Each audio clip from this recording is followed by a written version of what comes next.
Stepping into foreclosure can be a very stressful thing, especially stepping into it without knowing your options. Now you're just walking around with your head cut off. It is very important for you to know your options. That's why in this video, we're going to go through your options so that way you can be empowered when going through foreclosure. My name is Omi Jean Lewis. I am a foreclosure real estate agent down here in Miami, Florida. And today we'll be going over your options of what to do when you're facing foreclosure. Let's jump into it. Forbearance. Ask your lender right away if they will allow you to go into forbearance. So forbearance, what pretty much happens is when your lender allows the borrower to stop making payments on your monthly mortgage for a certain amount of time. That is very important because that buys you time. That buys you time to figure things out, buys you time to either come up with the money so you can make your payments. What is very important for you to know when you're in forbearance, let's say you're in forbearance for 5 months. During those 5 months, when those 5 months are over, you have to pay back those 5 months of mortgage payments that you miss. So a lot of people think forbearance means you don't have to pay back, the time you weren't paying. You do have to pay back. So it's very important to know that. Number 2, reinstatement. Reinstatement just means you come up with the money that you owe. A lot of the time people think you'll get a paper, a notice of default saying that you owe your entire mortgage principal.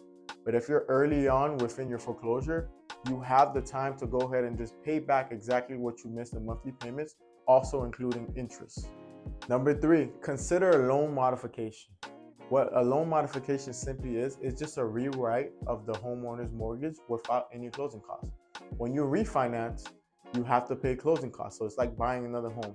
But with a loan modification, you're just changing the terms of the mortgage. So a lot of the time what lenders do when they do a loan modification, they extend the length of your mortgage. So if your mortgage was 30 years, now they'll make your mortgage payment 40 years.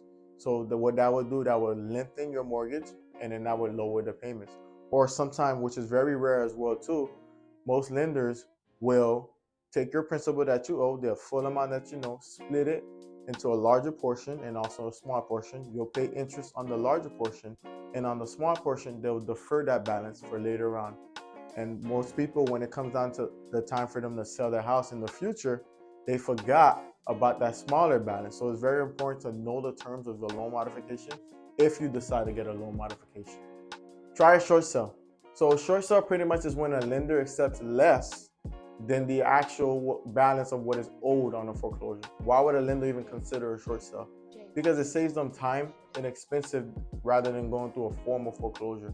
One very important fact to know about a short sale is that the lender may not forgive the entire balance. Let's say the house is worth $500,000, but you owe $600,000.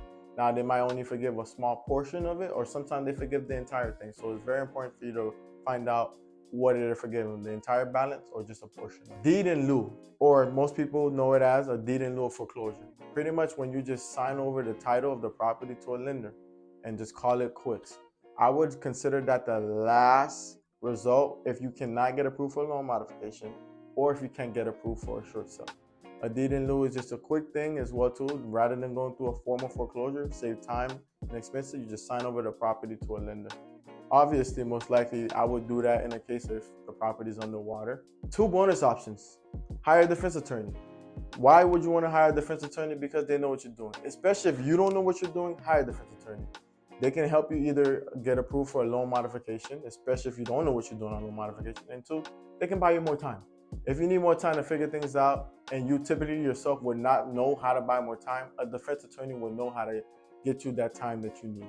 And then lastly, sell your property if you have equity and buy a new home. A lot of the time, the first step you want to do is find out if your property have equity. And one important key fact to know, if you're in pre-foreclosure, it's very, very difficult to qualify for a new mortgage, but I have a way around that.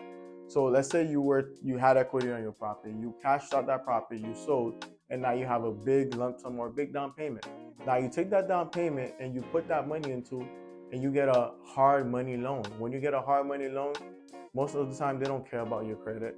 They don't care about your history. They just know you have a down payment and you're using the new house as collateral.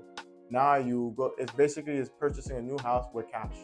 You buy a new house with the hard money loan, you get a good deal because you're coming in cash, and then a few years later, you just go ahead and refinance that property. So now you got a new property without the head. My name is Omi, and if you found this video very helpful to you, go ahead and like, subscribe, share the video. Let's go ahead and help other people who's going through the process and don't have anybody to help them, because that is exactly what I'm here to do. There's going to be more videos coming out about the foreclosure process, so that way we can go ahead and help you navigate through such a hard time. Have a great day.